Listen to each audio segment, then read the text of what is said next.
कथा कहानी किस्सा के सभी दोस्तों को नमस्कार। अगर बच्चों को आज़ादी, प्यार और सम्मान नहीं मिलता तो अक्सर उनकी कल्पना हिंसक हो जाती हैं, जो उनके विद्रोह के प्रतीक होती हैं। शोषण, दबाव और अत्याचार के कई बार बहुत अनपेक्षित परिणाम होते हैं। अंग्रेजी के प्रसिद्ध लेखक साकी की आज की कहानी इन्हीं जटिल विचारों और भावनाओं से बुनी हुई है। तो लीजिए, प्रस्तुत है साकी की अंग्रेजी कहानी की हिंदी प्रस्तुति। शीर्षक है स्रेडनी बश्तर।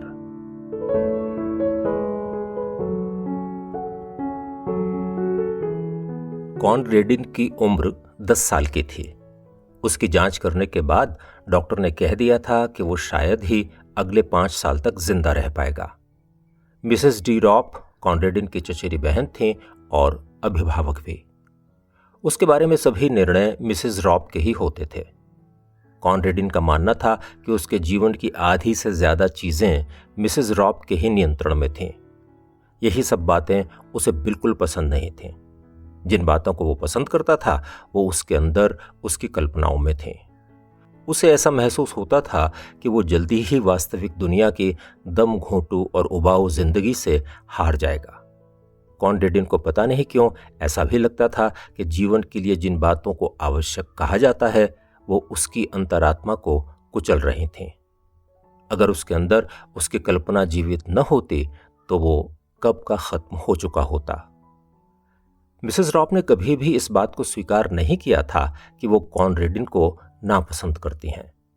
उनके मन में ये विचार तो जरूर आता रहा होगा कि वो इस लड़के को उसके मन मर्जी के मुताबिक काम नहीं करने देते थे, लेकिन उनका मानना था कि वो कॉनरेडिन के भले के लिए ही ऐसा करते थे और ऐसा करना उन्हें अच्छा भी लगता था। कॉनरेडिन मन ही मन उनसे घृणा करता था, लेकिन मजाल है कि ये बात उसके चेहरे पर झलक भी जाए। वो जानता था कि उसके पास खुश रहने के लिए कुछ ही चीजें थीं, पर ये सभी चीजें मिसेस रॉप को नहीं सुहाती थीं। यही कारण था कि उसके कल्पना के संसार में मिसेस रॉप के लिए कोई जगह नहीं थी। कॉनरेडिन को घर के बाहर बागीचे में सबसे अधिक मजा आता था, पर एक परेशानी थी। बागीचे की तरफ घर की कई खिड़कियां खुलती थीं। कॉनरेडिन को इनमें से ऐसा मत करो, वैसा मत करो, ये झिड़कियां हमेशा सुनाई देती रहती थीं। उससे यह भी कहा जाता कि चलो अंदर चलो, तुम्हारे दवा लेने का टाइम हो गया है।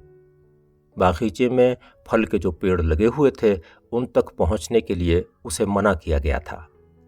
ऐसा लगता था कि ये पेड़ किसी रेगिस्तान में लगे हुए दुर्लभ किस्म के फलदार पेड़ हैं। असलियत तो ये थी कि शायद ही फलों का कोई ऐसा व्यापारी मिल पाता जो इन फलों के लिए सालाना 10 शिलिंग भी देता। बागीचे की झाड़ियों से छिपे हुए एक कोने के पीछे बागवानी का सामान रखने के लिए एक छोटा सा टूल शेड बनाया गया था। एक यही जगह थी जहां आकर कॉनरेडिन को ऐसा लगता था जैसे वो स्वर्ग में पहुंच गया है। यहां वो खेल भी सकता था और कल्पना की अपनी दुनिया में मगन भी हो सकता था। यहीं उसने अपने काल्पनिक नायकों की रचना कर डाली थी। उन्हें इतिहास की कुछ घटनाओं और उसकी अपनी कल्पनाओं से मिला जुला कर बनाया गया था।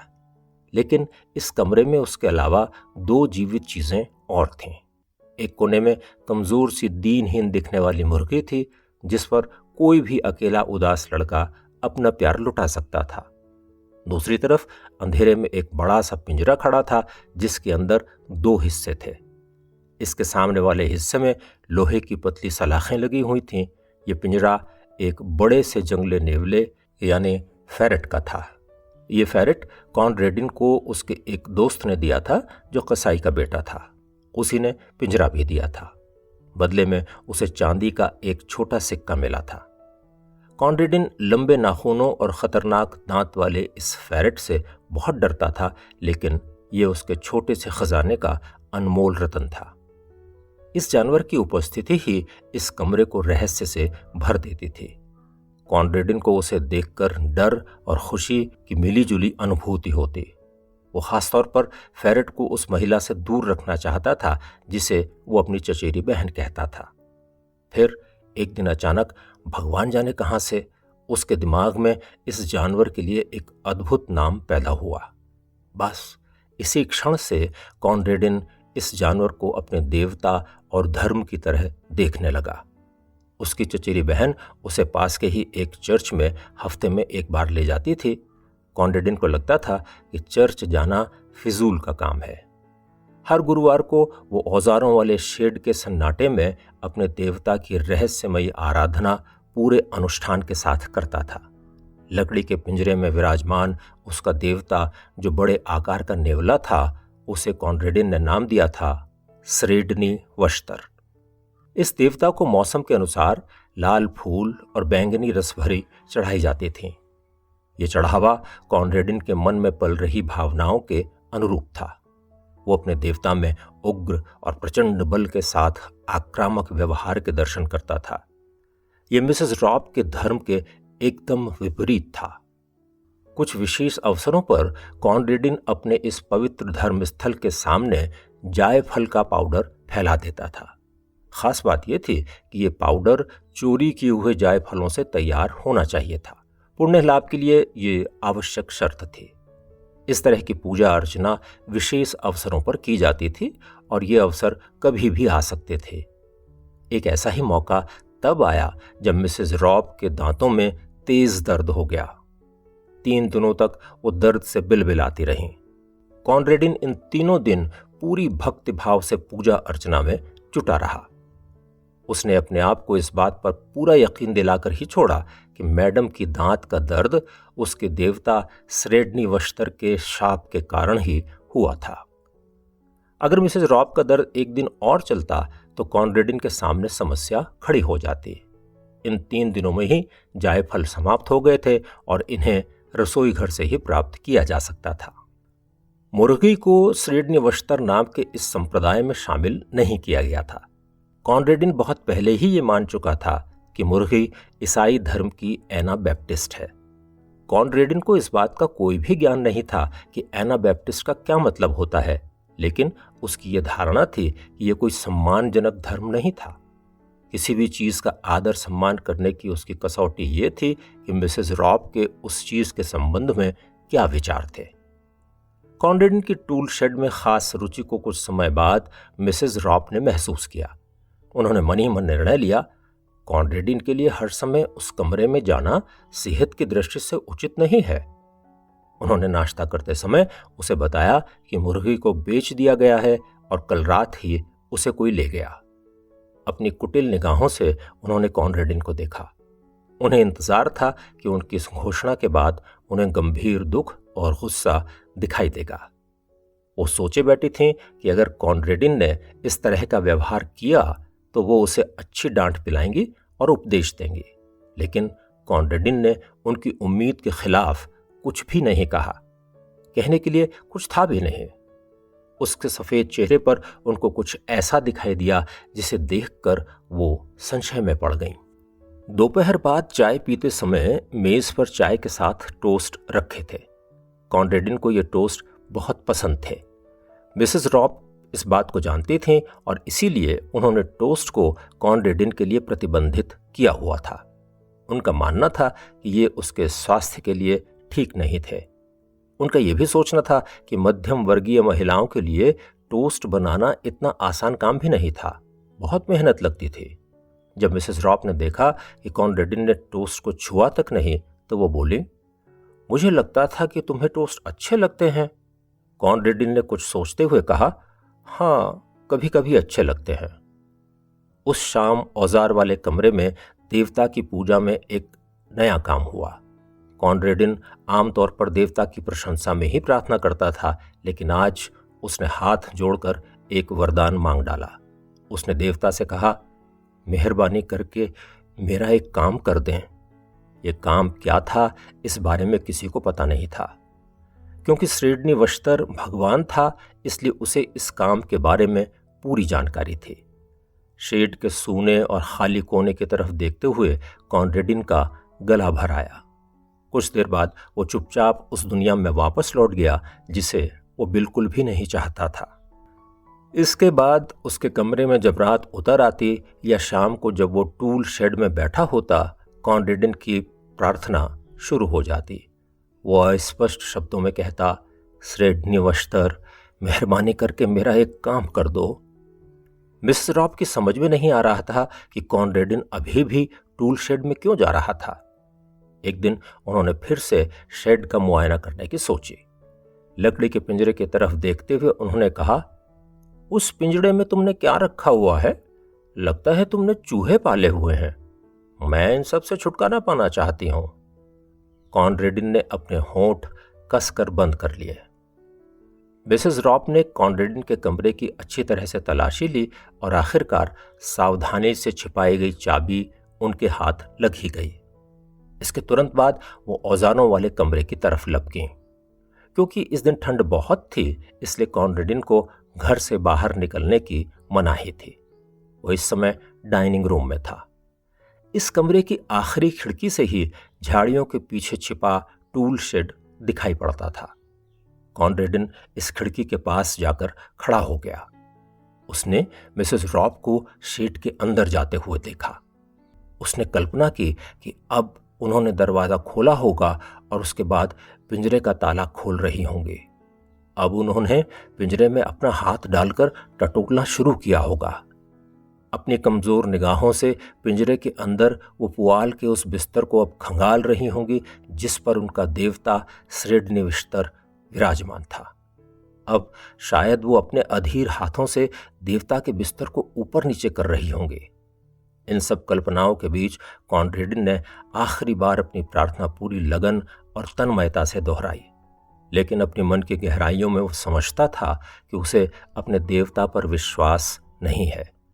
वो जानता था कि कुछ ही देर में वो महिला अपने चेहरे पर वही कुटिल मुस्कान लिए निकलेगी जिससे वो नफरत करता था। 1-2 घंटे में ही माली आ जाएगा और वो उसके महान और विलक्षण देवता को उठा कर ले जाएगा। अब वो देवता नहीं, पिंजरे में कैद साधारण सा फेरेट ही रह जाएगा। वो ये भी जानता था कि इस औरत ने जिस तरह आज जीत हासिल की है, वो हमेशा उसी तरह उसे पराजित करती रहेगी। कॉनरेडिन यह भी मानता था कि मिसेस रॉब के लगातार होने वाले हस्तक्षेप और कुटिल व्यवहार से वो और बीमार हो जाएगा। इसके बाद कुछ भी नहीं बचेगा। डॉक्टर की भविष्यवाणी सही साबित हो जाएगी। अपनी विवशता, हताशा और पराजय को ध्यान में रखता हुआ वो जोर जोर से अपनी प्रार्थना दोहराने लगा। हे श्रीडनिवश्तर प्रभु, जागृत हो। तुम्हारे विचार रक्तवर्णी हैं।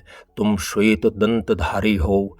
पापी तुमसे दया की भिक्षा मांगते हैं, लेकिन तुम उनके विनाश का कारण हो। हे मेरे प्रभु श्रीडनिवश्तर, तुम जागृत हो।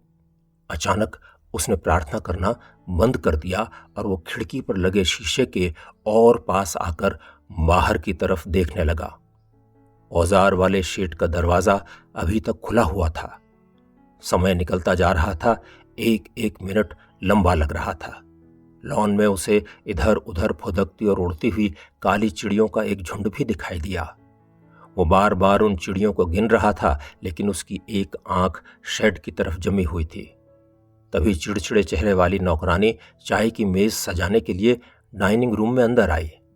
कॉनरेडिन अभी भी खिड़की के पास खड़ा बाहर की तरफ देखता हुआ न जाने किस चीज का इंतजार कर रहा था। ऐसा लग रहा था कि धीरे धीरे उसके दिल में आशा का संचार हो रहा था। उसकी जिन आंखों में हमेशा पराजय की परछाई दिखाई देती थी, उनमें अब जीत की चमक पैदा हो रही थी। वो बुदबुदाते हुए बहुत ही आनंद के साथ अपनी विजय और दूसरे के सर्वनाश के लिए अपने देवता का स्तुतिगान कर रहा था। तभी उसकी आंखों को वो दृश्य दिखाई दिया जिसके लिए वो तरस रही थीं। दरवाजे से एक लंबा, जमीन से कुछ ही ऊंचा, पीले भूरे रंग का खतरनाक जानवर बाहर आ रहा था। बाहर की रोशनी के कारण वो अपनी पलकें झपका रहा था। उसके जबड़ों और गले के आसपास गहरे रंग के गीले गीले धब्बे दिखाई दे रहे थे। कॉनरेडिन हाथ जोड़कर अपने घुटनों के बल बैठ गया। बड़ा नेवला फेरेट बागीचे के पास ही बने छोटे से तालाब तक पहुंचा और उसने पानी पिया। उसके बाद वो तालाब पर बने लकड़ी के पुल को पार करता हुआ दूर झाड़ियों में प्रवेश कर गया। श्रीडनिवश्तर देवता इस प्रकार अंतर्धान हो गए।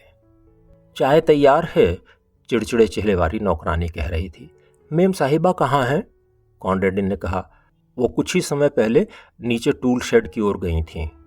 नौकरानी जब मिसेस रॉब को बुलाने के लिए नीचे शेड की तरफ गई, कॉनरेड्डी ने ड्रॉर खोलकर चाकू निकाला और ब्रेड के एक टोस्ट पर मक्खन लगाने लगा।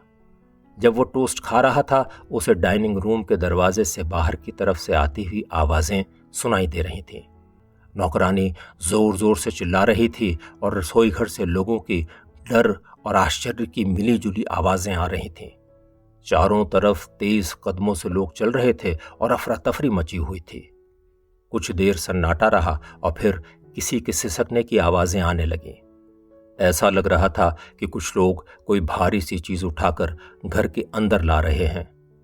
एक दुख भरी तीखी सी आवाज में कोई कह रहा था, अरे उस बच्चे को इस बारे में कौन बताएगा, मुझसे तो ये नहीं हो पाएगा। जिस समय सब लोग दुर्घटना के संबंध में बात कर रहे थे, कॉनरेड्डी ब्रेड का एक दूसरा टुकड़ा निकालकर उस पर मक्खन लगा रहा था।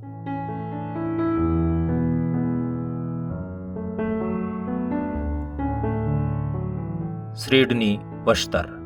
अभी आप अंग्रेजी के प्रसिद्ध लेखक H.H. मुनरो साकी की इसी शीर्षक की अंग्रेजी कहानी की हिंदी प्रस्तुति सुन रहे थे। कहानी आपको अच्छी लगी हो तो इसे लाइक करें, शेयर करें और हमारे इस चैनल को सब्सक्राइब भी करें। जल्दी मिलते हैं एक और नई कहानी के साथ। नमस्कार।